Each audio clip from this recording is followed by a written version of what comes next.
Vamos a continuar con nuestra serie basada en el Evangelio de Marcos, siguiendo juntos a Jesús. En las últimas semanas, si hemos estado prestando atención, hemos notado que el camino que Jesús nos ha estado llamando a seguir es el camino de la humildad. La humildad que viene cuando nos damos cuenta de que nosotros mismos no podemos salvarnos a través de nuestros propios esfuerzos, porque eso hace a uno humilde rapidito. Si ustedes recuerdan el domingo pasado, las autoridades religiosas en los tiempos de Jesús, los fariseos, ellos le estaban reprochando a los discípulos de Jesús el hecho de que no se estaban lavando las manos antes de comer de acuerdo a la tradición que ellos practicaban. No estamos hablando de la ley de Moisés, estamos hablando de que ellos no se lavaban las manos de acuerdo a la tradición que ellos practicaban. Jesús, si ustedes recuerdan, les responde de una manera muy cortante, dejándoles saber a los fariseos que cuando Isaías profetizó diciendo que el pueblo de Israel adoraba a Dios con sus labios, pero sus corazones estaban lejos de él, bueno, que él básicamente se refería a ellos cuando estaba diciendo eso. Porque esa ceremonia de lavarse las manos de la cual ellos tanto se enorgullecían, pues era completamente inútil para limpiar la mancha verdadera que los separaba de Dios. No servía de nada. Amada iglesia, recuerden que la mancha que nos separa de un Dios santo y de un Dios perfecto no es el sucio que nosotros acumulamos en las manos durante el día. La mancha que nos separa de un Dios santo es toda la corrupción que sale de nuestros corazones por naturaleza, de nacimiento. Y yo estoy seguro que los fariseos tampoco salieron muy contentos de ese encuentro con Jesús. Después que Él les había dicho que todo ese esfuerzo no los hacía aceptables ante la presencia de Dios, pues de igual manera todos nosotros vamos a encontrar que si nosotros tratamos de conformar nuestra relación con Dios a nuestros estándares, a nuestras exigencias, pues Dios nos va a desconcertar, Dios nos va a escandalizar. Pero hoy vamos a ver que si Jesús es el que sienta las pautas en cuanto a cómo acercarnos a Él, si es el que sienta las pautas, entonces nos vamos a dar cuenta de que como Salvador, Jesús es mucho más de lo que nosotros esperamos. Así que les voy a pedir que busquen en sus Biblias en Marcos 7, 24 al 37. Vamos a terminar el capítulo 7 de Marcos en esta mañana.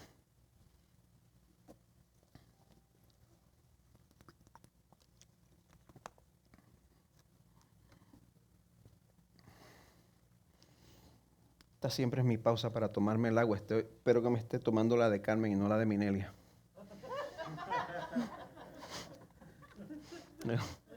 Bueno, hoy vamos a seguir a Jesús mientras Él intenta una vez más alejarse de las multitudes para poder descansar. En este capítulo vamos a ver lo que sucede durante la única ocasión que los evangelios nos cuentan en la vida de Jesús en que Él sale fuera de la frontera de Israel. Que yo sepa, no hay otra.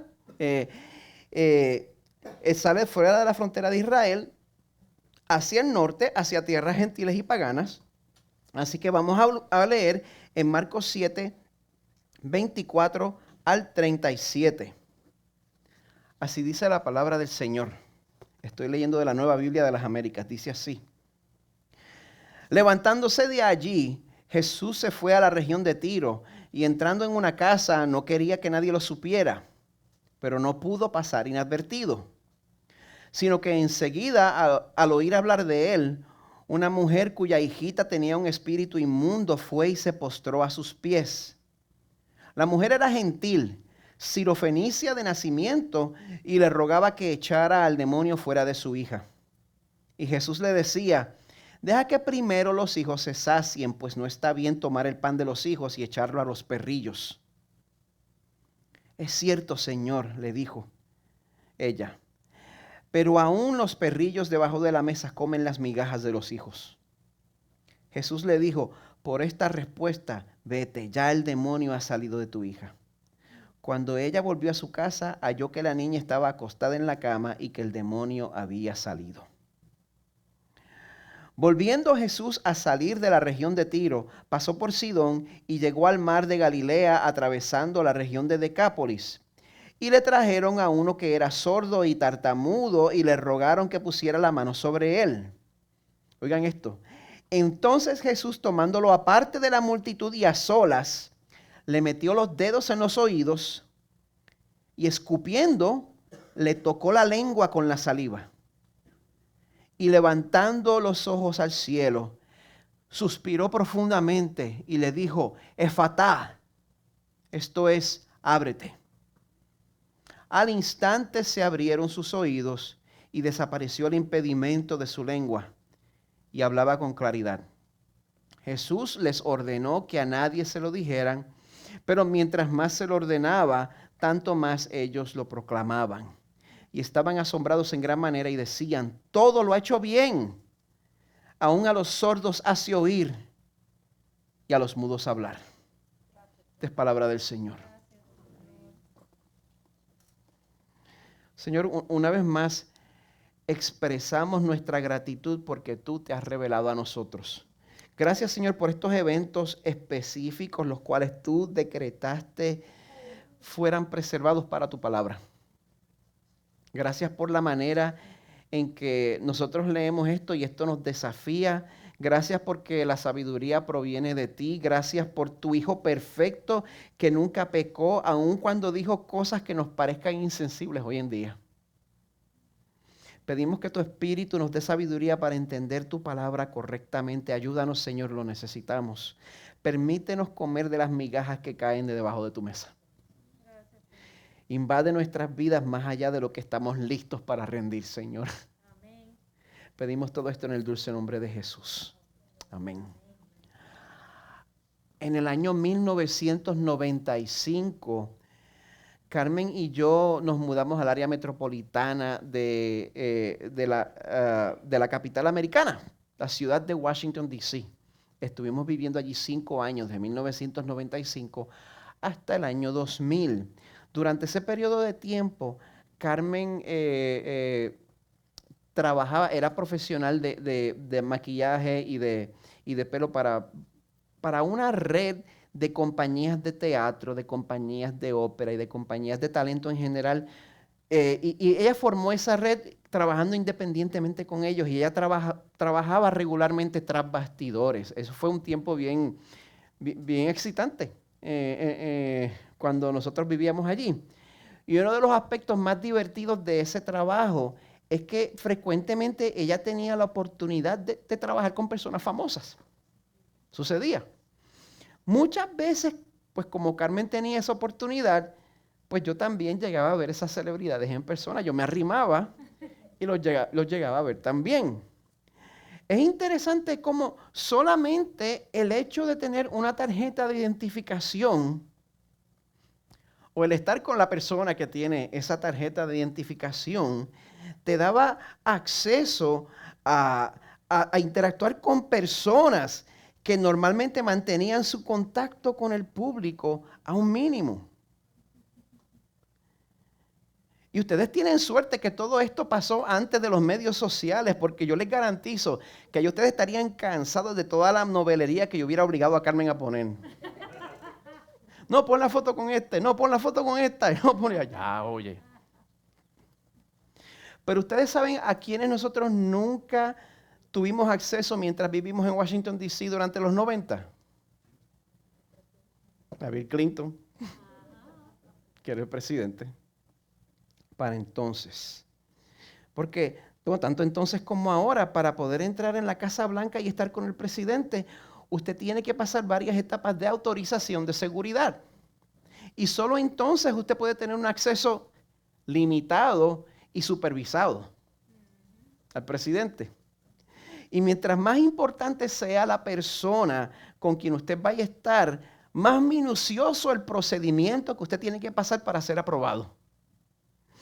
Sin embargo, cuando nosotros llevamos esta ilustración hasta su última consecuencia y nos preguntamos, ¿qué es lo que a mí me da derecho a que Dios me acepte y me bendiga? ¿Qué es lo que me da derecho a mí a eso? Nosotros tendemos a responder con uno de dos extremos. O respondemos como los fariseos, creyendo que Dios nos va a estar obligado a bendecirnos si nos esforzamos lo suficiente. O somos como la sociedad de hoy en día, que cree que Dios nos debe todo lo que se nos antoje sencillamente porque estamos tocando a su puerta.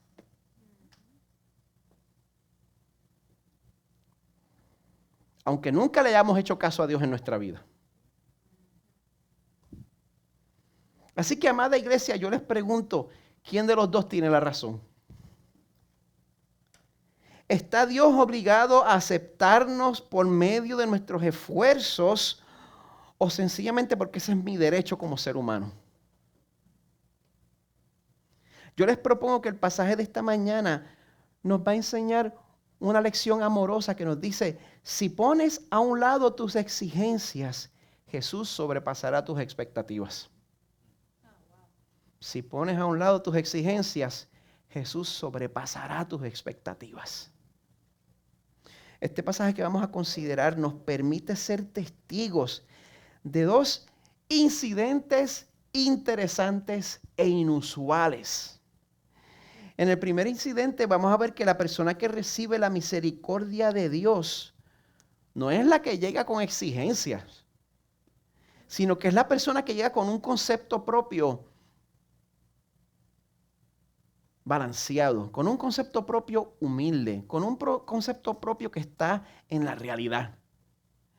Ese es verdaderamente el corazón del salvado. El verso 24 comienza contándonos, nos dice, levantándose de allí, Jesús se fue a la región de Tiro. Vamos a tomar un momento para ubicarnos. En las últimas semanas toda la acción ha estado tomando lugar alrededor del mar de Galilea.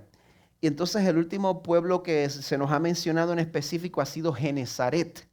Así que nosotros asumimos que desde ahí, vamos a poner el mapa en la pantalla, desde ahí Jesús y sus discípulos habrán salido hasta la ciudad de Tiro, desde el mar de Galilea hasta la costa del mar Mediterráneo, en dirección noroeste, hacia Tiro. Y pues ahí yo les dije que eso queda fuera de la frontera de Israel. De hecho, de estas tierras es que provenía la notoria enemiga del profeta Elías. ¿Quién sabe quién era? Jezabel. Venía de esas tierras. Esta región tenía un historial de animosidad en contra de los judíos y hasta ahí llegó Jesús. El verso 24 continúa, dice, entrando en una casa, no quería que nadie lo supiera. Aparentemente, pues el deseo de Jesús era apartarse de donde lo pudieran reconocer y poder descansar un poco. Ustedes saben el ritmo de ministerio que él llevaba. Concluye el verso 24, pero no pudo pasar inadvertido. En el capítulo 3, si ustedes ven el capítulo 3 de Marcos, Jesús sanó milagrosamente a un hombre con una mano seca, dice, una mano deforme. En el capítulo 3, versículo 8, dice que entre la multitud que fue testigo de ese milagro, había una delegación de esa misma región, de Tiro y de Sidón. Así que de esa manera gente se enteró de la existencia de Jesús. Es posible que por esa misma razón la fama de Jesús ya hubiera cruzado la frontera de Israel. Y entonces el verso 25 nos dice que al oír hablar de él, una mujer cuya hijita tenía un espíritu inmundo fue y se postró a sus pies. La mujer era gentil, sirofenicia de nacimiento, y le rogaba que echara al demonio fuera de su hija. Para que nosotros podamos apreciar esta situación, es importante que estemos conscientes de unos cuantos detalles. Cuando nos dice que la mujer era gentil, sirofenicia de nacimiento, eso significa que era de origen semítico, pero venía de esas tierras del norte de Israel, era o de Siria o del Líbano, no era israelita, no era judía, pero como era producto de ese tiempo, había sido helenizada. Era una mujer de origen semítico que hablaba griego.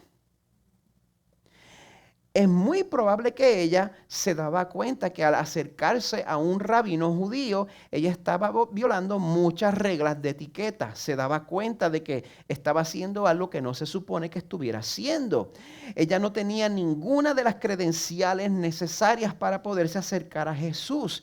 Y gente, el riesgo mínimo que ella corría al hacer esto era salir de allí con su buena bofetada y sin el milagro que necesitaba para su hija. Sin embargo, los comentaristas dicen que cuando el verso 26 dice que la mujer le rogaba a Jesús, el original griego dice que ella persistía en rogar. ¿Por qué ella se pondría en esa posición tan arriesgada? Insistentemente. Estamos viendo valentía, estamos viendo atrevimiento, ¿qué estamos viendo? Tim Keller nos da su punto de vista. Él escribe en su libro La Cruz del Rey. Dice, hay cobardes, hay gente normal, hay héroes y luego están los padres. Los padres en verdad no se encuentran dentro del espectro entre la cobardía y la valentía. Si un hijo está en peligro, un padre simplemente hace lo que sea necesario para salvarlo. ¿Verdad que sí? No lo piensa dos veces. No se pone a pensar cuánto dinero me queda en la cuenta, no se pone a pensar cuán arriesgado es esto, no, qué es lo que hay que hacer. Pues en este momento estamos siendo testigos de esta escena enternecedora, donde una madre está dispuesta a hacer lo que sea por su hija y se humilla. Así que vamos a ver cómo reacciona Jesús a este corazón de esta madre. Y Jesús le decía, deja que primero los hijos se sacien, pues no está bien tomar el pan de los hijos y echarlo a los perrillos.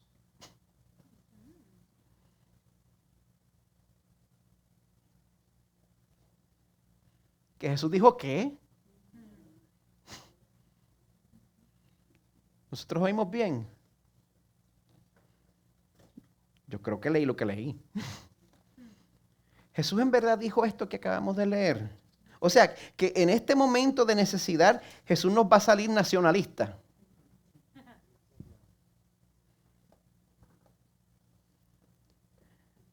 Vamos a aceptar este enigma. Yo no sé, muchas veces queremos echarle azúcar a las cosas. Vamos a aceptar el enigma, como esta situación, como se nos presenta. ¿Cómo podemos responder a esto? Bueno, yo puedo decir, yo voy a ser humilde ante esta situación. Yo les puedo decir que por lo menos 3 predicadores y comentaristas que son mucho más inteligentes que yo. Qué bueno que existe esa gente y yo me puedo esconder detrás de ellos. Ellos llaman nuestra atención a la palabra perrillos, diciendo que el significado no es tanto ese insulto que oímos de perro que el judío usa para el gentil, sino que Jesús está proponiendo una situación en la cual una familia se sienta a la mesa y los padres, antes de alimentar a los hijos, le dan la comida primero a los cachorros domésticos de la casa. Eso es lo que proponen. Y que Jesús está usando esta ilustración para dejarle saber a la mujer que su primera responsabilidad era para con la nación de Israel. De hecho, este incidente se encuentra en el libro de Mateo también, y Jesús dice en Mateo 15:24, no he sido enviado sino a las ovejas perdidas de la casa de Israel. Él le dice eso primero a la mujer sirofenicia. Yo sé que para los que se ofenden fácilmente, pues esto no es mucho consuelo. Pero este Jesús va a seguir siendo ofensivo. Yo no se lo puedo arreglar mucho.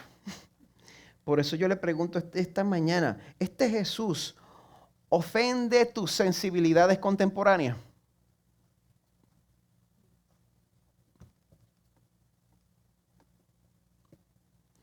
Porque si este Jesús nos ofende, el problema está en nosotros. Porque la palabra de Dios nos afirma con claridad. Isaías 53:9 profetizó sobre él que se dispuso con los impíos su sepultura, pero con el rico fue en su muerte, aunque no había hecho violencia ni había engaño en su boca.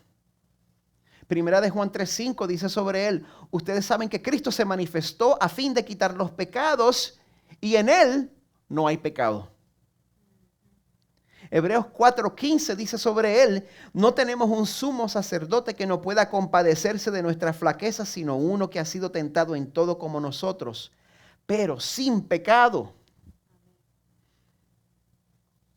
Así que piénsenlo bien antes de rechazar al que es nuestra única esperanza de salvación. Recuerden que su punto de vista no es el único. Tengamos humildad de corazón. Porque si rechazamos a Jesús porque nos parece ofensivo, nosotros no vamos a recibir la bendición que le llega al que tiene un corazón humilde. La bendición que le llegó a esta mujer extranjera, a quien Jesús le dijo esto, y la cual reaccionó sin inmutarse, más bien teniendo fe que él era el Mesías prometido, porque en el pasaje en Mateo ella lo llama hijo de David. Teniendo fe que él era el Mesías prometido, ella utiliza la misma ilustración del maestro para hacer su petición con humildad y confianza de corazón. Le dice en el verso 28, es cierto, Señor, le dijo ella, pero aún los perrillos debajo de la mesa comen las migajas de los hijos.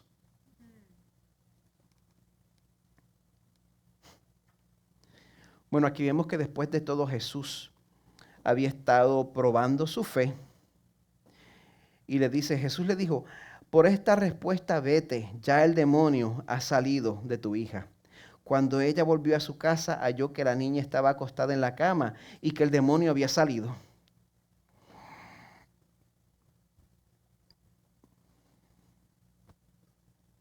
Si a nosotros se nos permitiera diseñar nuestra propia versión de nuestra redención,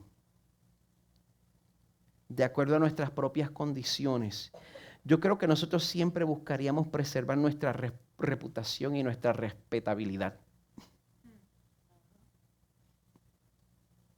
Pero la palabra de Dios nos dice en Santiago 4:6 que Dios resiste a los soberbios, pero da gracia a los humildes.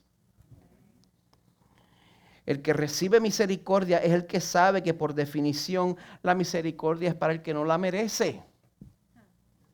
Esa es la persona con quien se abre completamente el corazón del Salvador. Esta segunda parte sucede después que Jesús hace otro viaje extenso. El verso 31 nos dice, volviendo Jesús a salir de la región de Tiro, pasó por Sidón y llegó al mar de Galilea, atravesando la región de Decápolis. Tremenda voltereta que se hizo ahí. Si podemos ver el mapa una vez más. Yo no sé si ese haya sido el trayecto exactamente, pero mirando los puntos que son mencionados ahí, podemos apreciar lo extenso que ese viaje pudo haber sido. De Tiro toman una dirección hacia el noreste, hacia Sidón, y entonces de Sidón toman una dirección sudeste hacia Decápolis. Pueden apreciar la clase de viaje que tomaron. Pues una vez llega a la región de Decápolis, dice el verso 32, le trajeron a uno que era sordo y tartamudo y le rogaron que pusiera la mano sobre él. Es posible que estemos hablando de una persona que haya perdido su audición después de haber aprendido a hablar porque ya poseía lenguaje oral, aunque estaba afectado por su discapacidad. Pero yo quiero que prestemos atención al amor y la compasión de Jesús, cómo Jesús ministra a esta persona y cómo Él sabía ministrar a cada individuo de acuerdo a su necesidad personal. Dice el verso 33, entonces Jesús, tomándolo aparte de la multitud, a solas. Esta persona cuya discapacidad probablemente ya atraía la atención de una manera indeseada. Porque nosotros somos así, vemos algo inusual y yo soy así. Pues Jesús le ministra en privado y no por Facebook Live.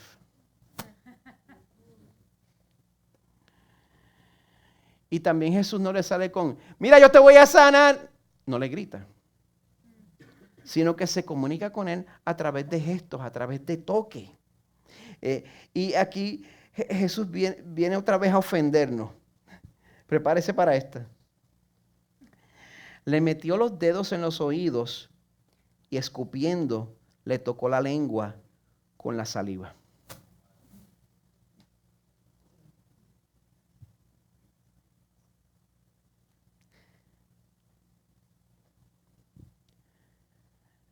Más allá de todo lo que usted debe estar pensando ahora mismo,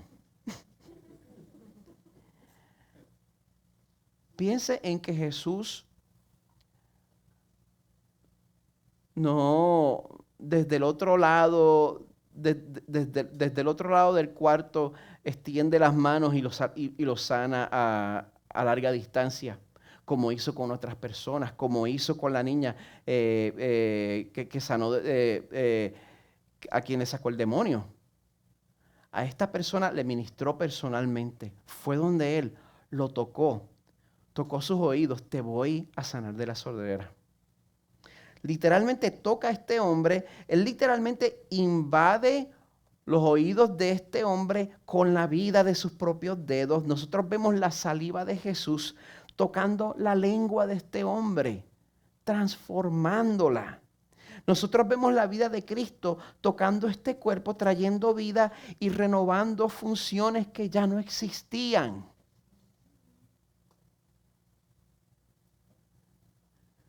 ¿Usted cree que el ministerio siempre va a ser antiséptico?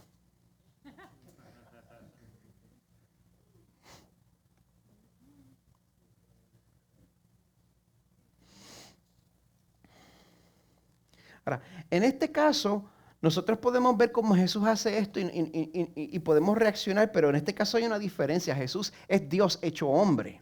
El Hijo perfecto de Dios, eternamente preexistente, sin pecado. Y cuando algo así sucede, el resultado es que la pureza de Jesús invade nuestra sociedad y nos limpia y nos da vida.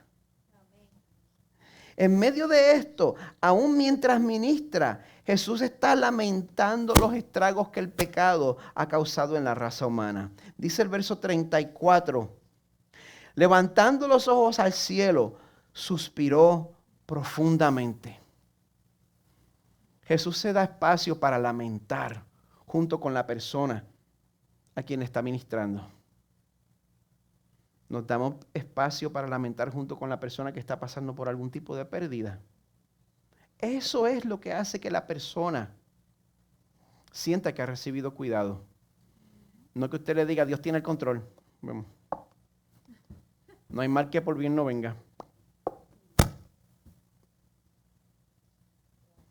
Muchas veces sencillamente estar sentado con una persona sin decir nada mientras esa persona sufre es todo lo que se necesita. Levantando los ojos al cielo, suspiró profundamente y le dijo, Efatá, esto es, ábrete. Y el resultado de todo esto, pues, es sanidad y vida nueva. Al instante se abrieron sus oídos y desapareció el impedimento de su lengua. Y hablaba con claridad. ¿Ustedes se dan cuenta de esto? Es importante que noten que cuando una persona es rehabilitada de la sordera, por ejemplo, a través de un implante, esa persona como quiera tiene que pasar por terapias del habla para poder aprender a hablar con claridad. Pero el milagro de Jesús fue completo y fue instantáneo. Esto fue un milagro. Porque como Jesús mismo dice en Apocalipsis, yo hago todas las cosas nuevas. Ahora, como Jesús no quería cobrar fama de curandero, dice el verso 36 que Jesús les ordenó que a nadie se lo dijeran, pero mientras más se lo ordenaba, tanto más ellos lo proclamaban. No hay excusa para desobedecer a Jesús. Pero la razón por la cual les daba trabajo quedarse callados era que, como dice el verso 37, estaban asombrados en gran manera y decían, todo lo ha hecho bien. A lo largo de su vida, No se pudo decir otra cosa sobre este hombre. Todo lo ha hecho bien. No encuentro falta en este hombre. Todo lo ha hecho bien. Aún a los sordos hace oír y a los mudos hablar. Y hablando de hacer los mudos hablar, en el verso 32, cuando se le llama a este hombre tartamudo, la palabra en el original griego solo es usada una vez más en la Biblia entera. En su equivalente hebreo, en Isaías 35, 5 al 6, donde dice en esta profecía mesiánica: entonces se abrirán los ojos de los ciegos y los oídos de los sordos se destaparán. El cojo entonces saltará como un ciervo y la lengua del mudo gritará de júbilo, porque aguas brotarán en el desierto y arroyos en el Arabá. Marcos quiere que nos demos cuenta que el Mesías que había sido profetizado en este escrito 700 años antes del nacimiento de Jesús, este Mesías había venido y todas estas señales se habían manifestado. Y además, en ese mismo pasaje, en Isaías 35, dice que todo eso, en Isaías 35, 2 dice que todo eso significaría que la gloria del Líbano les será dada. ¿Dónde ocurre todo esto? Donde hoy en día es el Líbano. Pero bueno, debemos notar que este pasaje de Isaías dice en el verso 4 que la salvación de Dios viene con venganza. La retribución vendrá de Dios mismo. Pero como vimos en la vida de Jesús, Él no vino, cuando vino a la tierra, Él no vino a traer retribución, sino que vino a Él mismo llevar esa retribución en representación de los que se humillan delante de Él y piden humildemente las migajas que caen de la mesa. Así que en esta mañana yo los llamo a todos a reconocer que Jesús todo lo ha hecho bien y que su idea de salvarnos es mejor que la nuestra. Así que, amada iglesia, número 1, reconócelo. Tú eres indigno. No andes tan ofendido de lo que el Evangelio dice de ti. Es la verdad. No te enorgullezcas. Número 2, ¿sabes qué? Puedes recibir sanidad. No te alejes. Puedes recibir sanidad. Hay sanidad disponible para ti. Y número 3, tú eres más amado y amada de lo que te imaginas. Así que no te desanimes. No te desanimes. Acércate al Salvador y reconoce que le necesitas en esta mañana. El equipo de adoración puede pasar.